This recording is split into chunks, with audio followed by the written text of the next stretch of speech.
हम किसी रूप में नहीं देखते, वो प्रशासनिक काम है। हम प्रशासनिक काम में किसी के प्रशासनिक बात पर क्यों टिप्पणी करें। एक राष्ट्रवादी संगठन पर इन्होंने उंगली उठाया है, इनको एसपी क्या सिपाही रहने का अधिकार नहीं है। तो हम लोग तो ये बात को शुरू से ही कहते रहे, ये जो ऑर्गेनाइजेशन है देश के लिए खतरा है।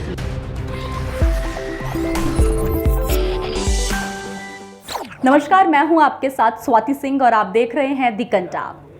दोस्तों, पटना के एसएसपी का एक बयान जहां पर आरएसएस की तुलना पीएफआई से की गई, उस बयान ने किस तरीके से बिहार के अंदर का माहौल कर दिया, ये तो आपने तमाम वीडियोस और खबरों में देखा ही होगा।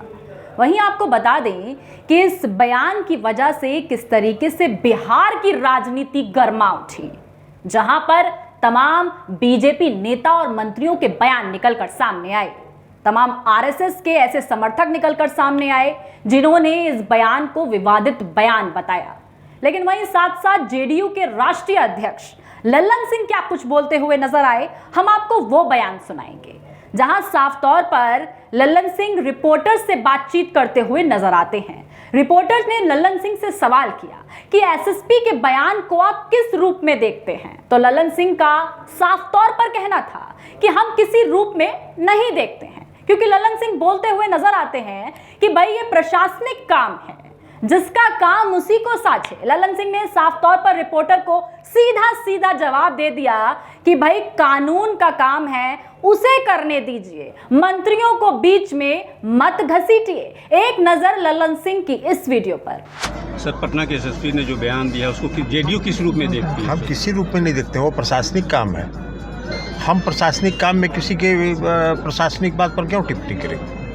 उनका अब उनकी बात है तो उनसे नहीं पूछिएगा, हमको क्या जानकारी है प्रशासनिक क्या किस आधार पर उन्होंने देखा। आपने आप साफ तौर पर लल्लन सिंह के इस बयान को देख पाए होंगे, जहां पर रिपोर्टर ने जब सवाल किया तो लल्लन सिंह के स्पष्ट शब्दों में बता दिया कि भाई ये जो काम है ये प्रशासनिक काम है। इस पे अगर हम कहें कि भाई एसएसपी ने गलत बोला, आरएसएस सही है, ये तमाम चीजों से लल्लन सिंह ने साइड करते हुए प्रशासन और कानून को किस तरीके से अहमियत दी, आप साफ तौर पर उनके इस बयान में देख पा रहे होंगे।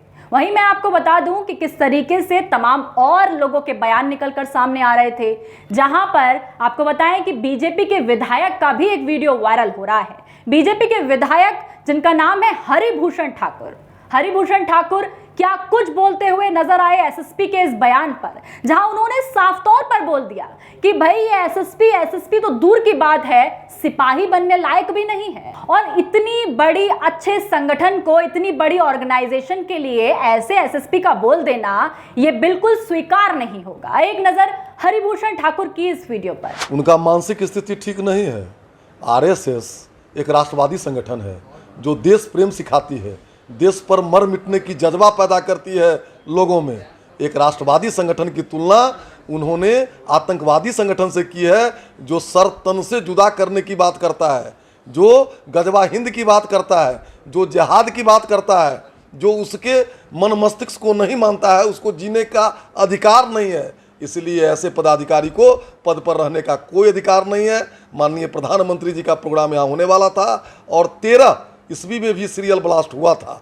मैं मांग करता हूं कि ऐसे पदाधिकारी पर कार्रवाई हो। एक बहुत बड़े षड्यंत्र की बात थी जो नहीं सफल हुआ परमात्मा के कृपा से, और इसकी सीबीआई जांच हो और ऐसे पदाधिकारी पर अविलंब सख्त से सख्त कार्रवाई हो और ये माफी मांगे।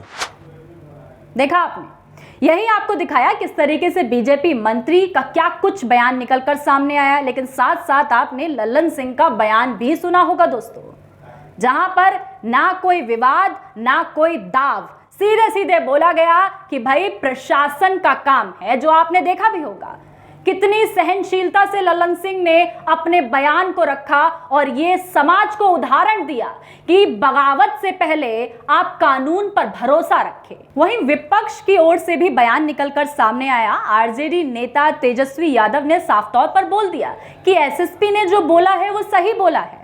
एसएसपी अच्छी तरीके से जानते हैं कि आरएसएस क्या है और हम तो ये पहले से बोलते आ रहे हैं। एक नजर तेजस्वी यादव की इस वीडियो पर। अंदाजा लगा दीजिए कि जब एसएसपी जब कह रहे हैं कि आरएसएस का काम करने का स्टाइल कैसा होता है, तो हम लोग तो ये बात को शुरू से ही कहते रहे कि ये जो ऑर्गेनाइजेशन है ये देश के लिए खतरा है, और ये जितना भी समाज में जहर बोया जा रहा है ये सब उनके एजेंडे का काम है। तो जो भी कहा है ये झूठ थोड़ी ना कहा है, कुछ तो है, तभी ना पटना के एसएसपी साहब ने ऐसा कहा है।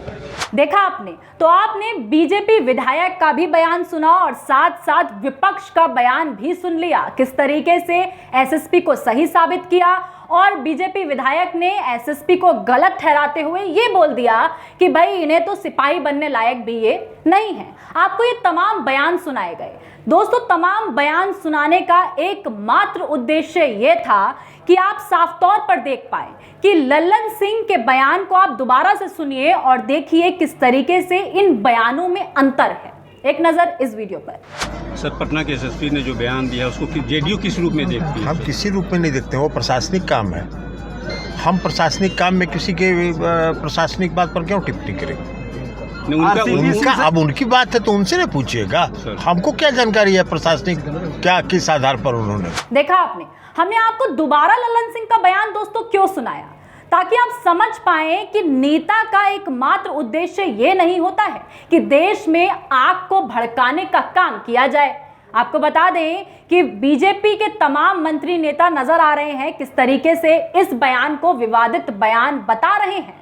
तो वहीं दूसरी ओर जब देखा गया कि बिहार में विपक्ष किस तरीके से दिखाई दे रहा है कि आरएसएस को गलत ठहरा रहा है, लेकिन लल्लन सिंह ने किस तरीके से बयान दिया वो आपने साफ तौर पर देखा। लल्लन सिंह बोलते हुए नजर आए कि भाई प्रशासन का काम है, प्रशासनिक काम पर वो कुछ नहीं बोलेंगे, जिसका काम उसी को साझे, और बोल दिया कि भाई कानून पर भरोसा रखिए। जी हाँ दोस्तों, आपने ये तमाम बयान सुने। बिहार के अंदर राजनीतिक उथल पुथल को भी देख लिया, जहां आपने देखा कि विपक्ष का क्या बयान है, जहां आपने देखा बीजेपी के विधायक का क्या कुछ कहना है, और साफ तौर पर जेडीयू के राष्ट्रीय अध्यक्ष ने कितना बड़ा संदेश जनता को अपने एक साधारण से बयान में दे दिया, ये भी आपने देखा। इन तमाम बयानों को सुनने के बाद और पटना एसएसपी के बयान को जिस तरीके से आग लगाने का काम किया गया है बिहार के अंदर, उस पर आप गौर फरमा सकते हैं। इन पूरी वीडियो को देखने के बाद और बयान सुनने के बाद आपकी क्या राय है,